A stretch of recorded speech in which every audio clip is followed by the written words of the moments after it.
At various points in Earth's history, the planet was home to dragonflies with wingspans bigger than a modern hawk, sharks the size of school buses, crocodiles longer than a city bus, and millipedes you could use as a road. Most people assume the prehistoric world was just bigger in general, that something about the ancient Earth produced giants as a default. But the real story is far more interesting than that. Different groups got big at completely different times, for completely different reasons. Giant insects disappeared when atmospheric oxygen dropped. Giant sharks disappeared when their prey disappeared. Giant mammals only appeared after dinosaurs left the stage. Each case of prehistoric gigantism has its own specific explanation, and every single one of them tells you something surprising about how evolution actually works. By the end of this video, you'll know which prehistoric giants were real, exactly why each group got so big, and what ended the age of giants in each case. If you're new here, subscribe. We cover the biggest stories in the history of life on Earth. Let's start with the giants that most people forget about entirely. Not dinosaurs, not sharks, insects. The Carboniferous period ran from roughly 359 to 299 million years ago, and during that time, the insect world was operating at a scale that would be genuinely alarming to anyone alive today. Meganeura was a dragonfly with a wingspan of up to 70 centimeters, roughly the same as a modern red-tailed hawk. Arthropleura was a millipede that reached 2.5 meters in length, roughly the height of a tall doorway, and was probably the largest land invertebrate that has ever existed. Giant scorpions prowled the forest floor. Giant cockroaches, already one of the most resilient creatures in Earth's history, grew to sizes that make modern cockroaches look reassuring. The reason for all of this comes down to one number: 35%. That was the approximate concentration of oxygen in the atmosphere during the Carboniferous, compared to 21% today. And that difference explains everything about why insects were so much larger. Insects don't breathe through lungs. They breathe through a network of tiny tubes called tracheae that carry oxygen directly to the tissues that need it. The system works extremely well at small sizes, but has a fundamental limitation. Oxygen can only diffuse so far along those tubes before it runs out. The further from the body surface the tissue is, the less oxygen it receives. This places a hard ceiling on insect body size based on how far oxygen can travel through the tracheal system. Raise the atmospheric oxygen concentration, and that ceiling rises with it. At 35% oxygen, the same tracheal system can supply tissue much further from the surface, allowing significantly larger bodies. Meganeura and Arthropleura weren't accidents or freaks. They were the logical biological result of an atmosphere that made their size possible. When the oxygen levels dropped back toward modern concentrations at the end of the Carboniferous, the giant insects disappeared almost immediately. The ceiling lowered. The giants could no longer exist above it. The largest insects alive today, the Goliath beetle and the giant weta, are impressive by modern standards, but tiny compared to the Carboniferous giants. That's not because insects got worse at being insects. It's because the atmosphere stopped allowing them to be that big. Before fish were dangerous, before sharks had reached anything like their modern form, the oceans were ruled by something most people have never heard of. Jaekelopterus was a sea scorpion, not a scorpion in the modern sense, not a terrestrial arachnid, but a member of the Eurypterida, a now extinct group of aquatic arthropods that dominated the oceans and some freshwater environments for hundreds of millions of years. Jaekelopterus reached 2.5 meters in length, making it the largest arthropod ever discovered, and it was an active predator with large claws for grabbing prey, compound eyes for tracking movement, and a body plan that had been refined over millions of years. It lived during the Silurian period, roughly 430 million years ago, at a time when the ocean food chain looked nothing like it does today. Fish existed, but were small, jawless, and not yet the dominant vertebrates they would become. The ecological role of large apex predator was vacant in the way that would never be vacant again once jawed fish diversified in the Devonian. Sea scorpions got big for two reasons. The same oxygen physics that helped Carboniferous insects also gave arthropods more room to grow in oxygen-rich waters.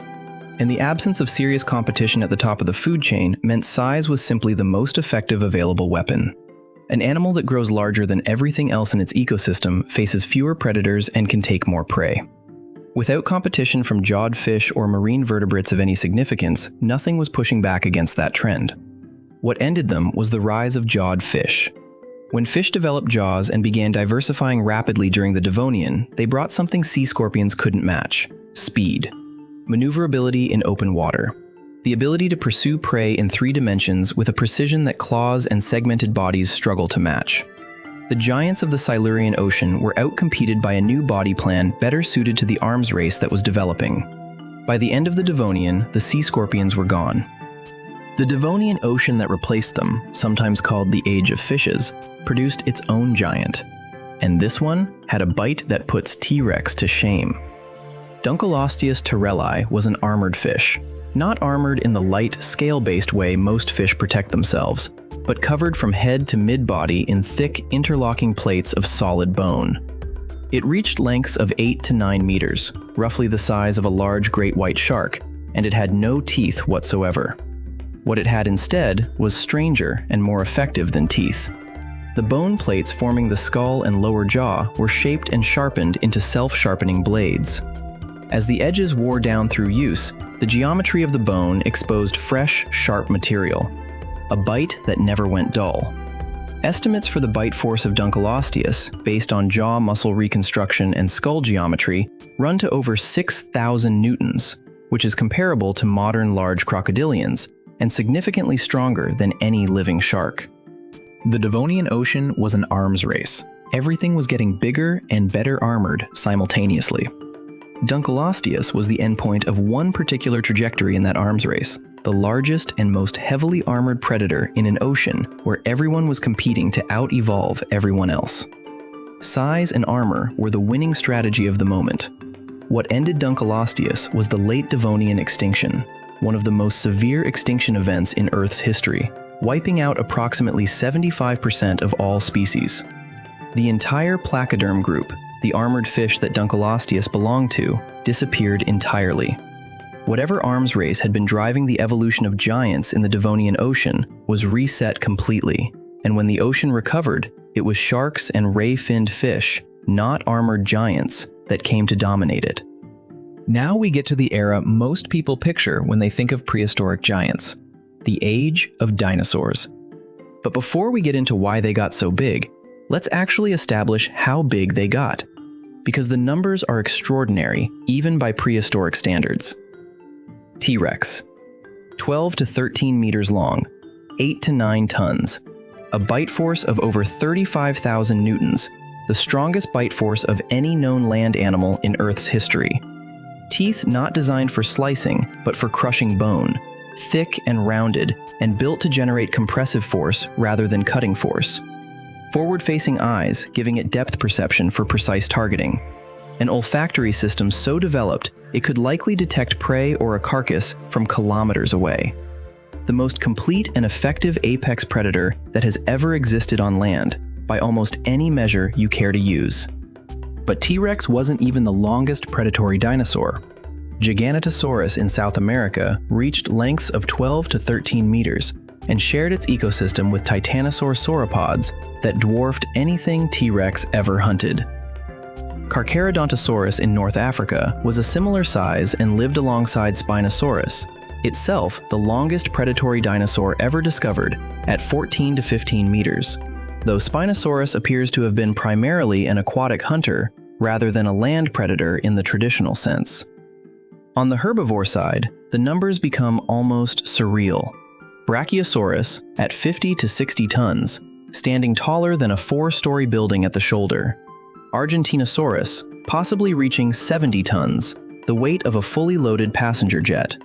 Patagotitan, one of the best documented titanosaurs, confirmed at around 65 tons from relatively complete skeletal material.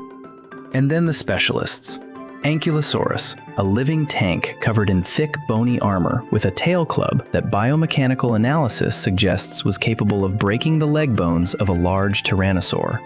Triceratops, with 3 horns and a bony frill, an animal that regularly survived T-Rex attacks based on the healed bite marks found on its bones.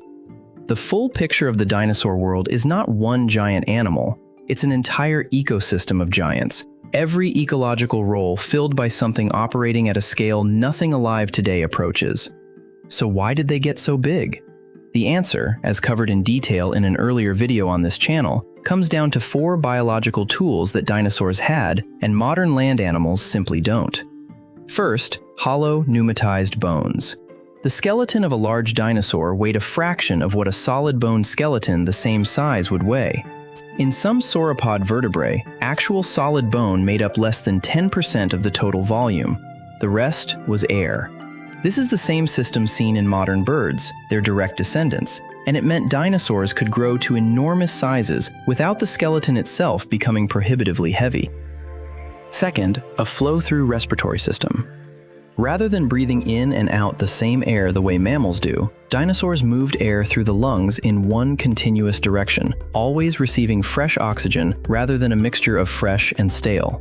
The same system birds use today, which is why a small sparrow can function at altitudes that would incapacitate a mammal. At dinosaur scales, this meant the respiratory demands of enormous bodies were manageable in a way that mammal lungs simply cannot match. Third, explosive growth rates. Bone growth ring analysis shows juvenile sauropods gaining over a ton of body mass per year during peak growth.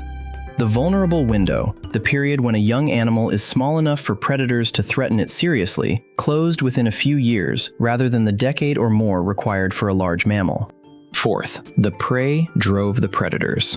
When your herbivores weigh 60 to 70 tons, the predators that hunt them need to be proportionally large to be effective.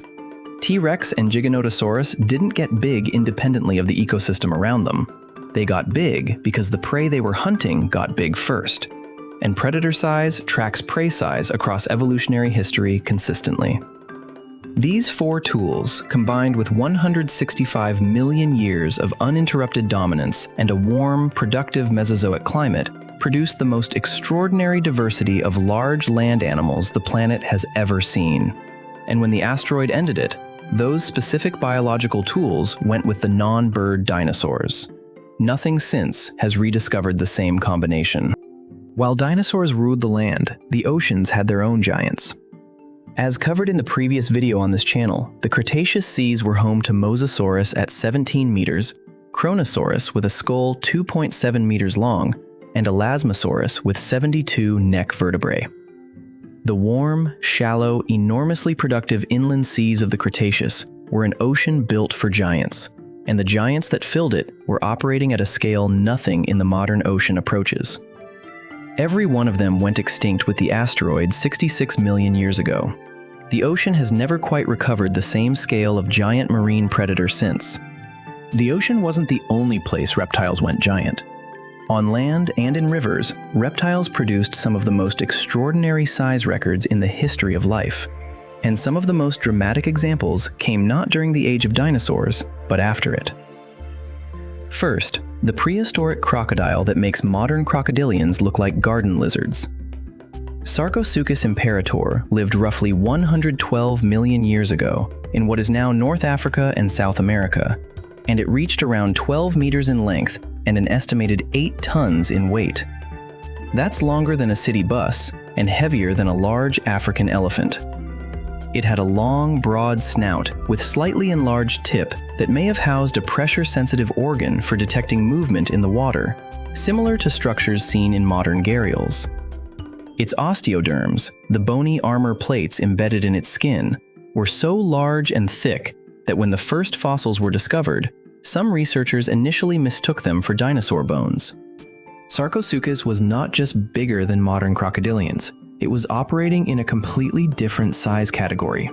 The largest modern saltwater crocodile on record reaches around 6 meters. Sarcosuchus was twice that length and several times the weight. It was almost certainly an ambush predator, targeting large dinosaurs and other animals that came to the water's edge. The same strategy modern crocodilians use, but scaled up to a level nothing alive today can match. But for the title of largest reptile to live after the dinosaurs went extinct, nothing comes close to Titanoboa. In 2009, paleontologists working in the Cerrejón coal mine in northern Colombia began pulling bones out of the rock that didn't make sense. The vertebrae were enormous, far larger than any snake vertebra ever previously recorded, and there were a lot of them. When the full picture came together, what emerged was the largest snake ever discovered, Titanoboa cerrejonensis, roughly 13 meters in length, over a ton in weight, living approximately 60 million years ago in the jungles of what is now South America. To picture Titanoboa accurately, start with a modern green anaconda, the largest snake alive today, at up to 8 meters and around 250 kilograms. Now make it 60% longer and 4 times heavier. Titanoboa is in the same broad family as anacondas and boas, and the green anaconda is probably the closest living equivalent to what Titanoboa was, just dramatically smaller. The reason Titanoboa got so big comes down to temperature. Reptiles are ectothermic, meaning they rely on external heat to regulate their body temperature and drive their metabolism. In warmer climates, reptile metabolism runs faster, they can digest food more efficiently, they can grow more quickly, and they can support larger bodies.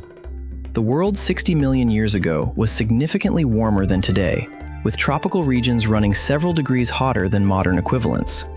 That extra heat appears to have been the primary driver behind Titanoboa's extraordinary size. The coal deposits where Titanoboa was found are the compressed remains of an ancient tropical rainforest, and the other fossils found alongside it give a picture of the ecosystem it lived in. Giant turtles, enormous lungfish, and a rainforest so warm and productive that it could support a snake that needed to eat something the size of a modern crocodile just to sustain itself. Titanoboa didn't survive to the present day. As the global climate cooled over the following millions of years, the metabolic conditions that allowed it to reach that size no longer existed. The snake lineage continued, producing the anacondas, pythons, and boas alive today, but none of them approach Titanoboa's size because none of them live in an environment hot enough to support it. The pattern that runs through giant reptiles across every era is the same: warm climate, abundant food, and either the absence of competition or a specific ecological role that rewards size. Change any of those conditions and the giants go. Speaking of the asteroid, what happened after it ended the dinosaurs is one of the most important chapters in the story of prehistoric giants, because it created the conditions for an entirely new category of giant that most people overlook: the terror birds. With the non-bird dinosaurs gone, and the large predatory niches on land suddenly vacant, the birds that had survived the extinction began diversifying rapidly. In South America, which was an island continent at the time with no large placental mammal predators arriving from elsewhere, one particular lineage took the predator vacancy and ran with it in the most dramatic possible way. Phorusrhacidae, the terror birds, were flightless predatory birds that reached up to 3 meters in height and dominated South American ecosystems as apex predators for roughly 60 million years. They had large, hooked beaks, capable of delivering powerful downward strikes to stun or kill prey, powerful legs built for running down prey animals, and a build that, if you squinted, bore a passing resemblance to a feathered, beaked version of a small theropod. Which makes a certain evolutionary sense given that birds are theropods. In the skies above, a different kind of giant appeared. Argentavis magnificens, a giant bird from what is now Argentina, had a wingspan of around 7 meters and a body weight of roughly 70 kilograms. It was almost certainly a soaring scavenger rather than an active hunter, riding thermals across the South American landscape the way modern condors ride thermals today, but scaled up to a size that makes a condor look like a sparrow. It remains the largest flying bird ever discovered. What ended the terror birds was geography. Around 3 million years ago, the Isthmus of Panama formed, connecting North and South America for the first time in tens of millions of years. Large placental mammal predators that had been evolving separately in North America, including ancestors of modern big cats and canids, flooded south across the new land bridge. The terror birds that had ruled for 60 million years without serious competition found themselves suddenly competing with predators that were faster, more agile, and better adapted to a wider range of prey types. The 60 million year reign ended within a geologically short period. With the dinosaurs gone and the terror birds eventually finished off by competition, mammals finally had their turn at genuine giant status. Paraceratherium, a hornless relative of the rhinoceros that lived roughly 30 million years ago, reached somewhere between 15 and 20 tons and remains the largest land mammal ever discovered. It was roughly the size of 3 elephants. For a mammal, that is the biological ceiling, the absolute maximum that mammalian bone structure, mammalian lungs, and mammalian metabolism can support on land. Nothing before or since in the mammal lineage has matched it. Andrewsarchus, a predatory mammal from roughly 45 million years ago, had a skull estimated at around 83 centimeters in length, the largest skull of any known land predator mammal.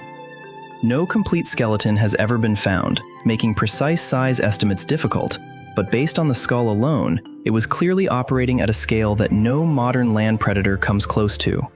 The Cenozoic megafauna, mammoths, woolly rhinoceroses, giant ground sloths, cave bears, Irish elk with antlers spanning 3.7 meters represent the full flowering of mammalian gigantism after millions of years of being constrained to small, nocturnal ecological roles by dinosaur dominance.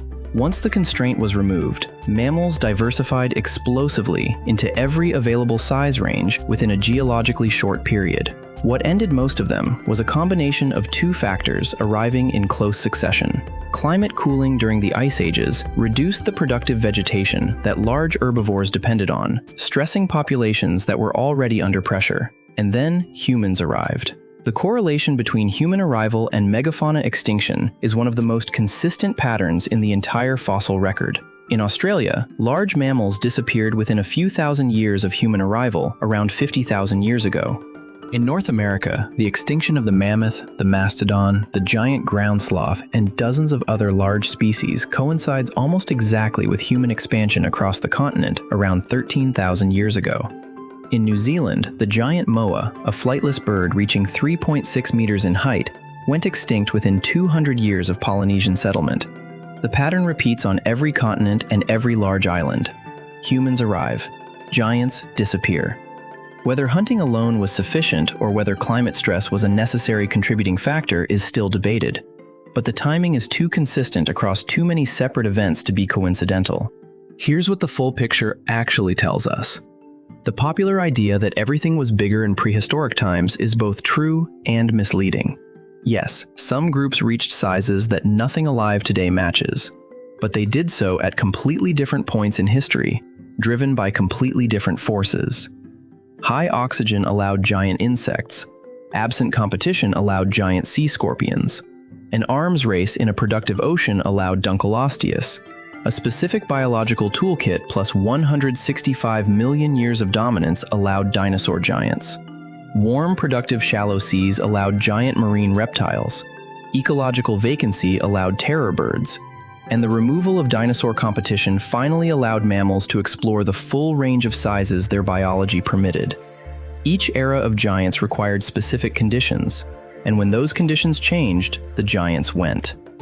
Some things are genuinely bigger today than at any point in Earth's history. The blue whale, at up to 30 meters and 180 tons, is the largest animal that has ever existed on this planet. Not a prehistoric giant, alive right now. The planet today is not incapable of producing giants. It's that the specific conditions that produced each previous era of giants no longer exist. The age of giants was not one era, it was many, each driven by its own specific logic, each ended by its own specific change, and each one, when you understand the mechanism behind it, tells you something remarkable about the relationship between life and the planet it lives on. Thanks for watching. If you enjoyed this video, make sure to like and subscribe, and drop a comment letting me know what you want me to cover next.